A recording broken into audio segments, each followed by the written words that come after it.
How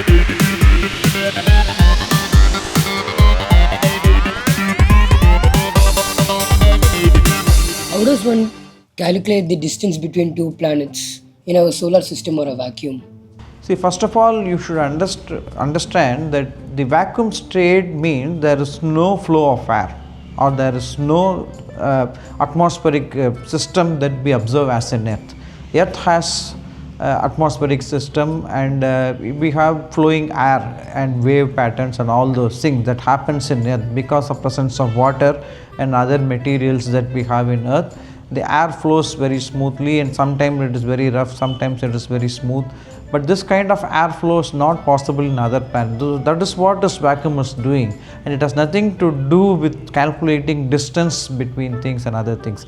So usually in science, distance between two planets or distance between two astronomical objects like an asteroid or a comet or something can be calculated by the moment at which the object is traveling in its orbit. You know, every moving object in the space, or like including our Earth, travels in a particular orbit. For example, usually planets travel around the sun as a focus in an elliptic orbit.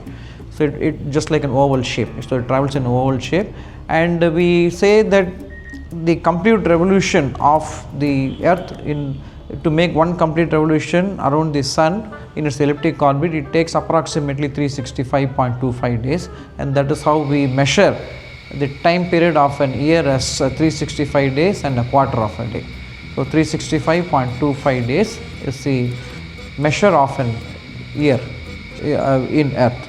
Similarly, every planet has its own motion in its corresponding orbit, which are usually elliptical, but comets and other objects like asteroids need not be traveling in elliptic orbit. They may be traveling in some different orbits as they wish.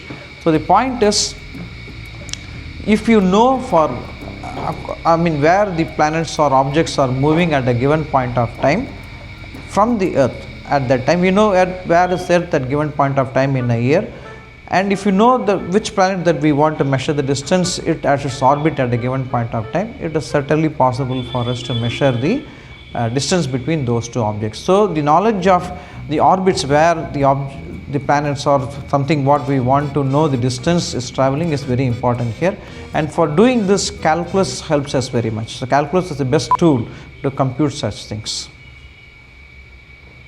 மறக்காம subscribe பண்ணிடுங்க.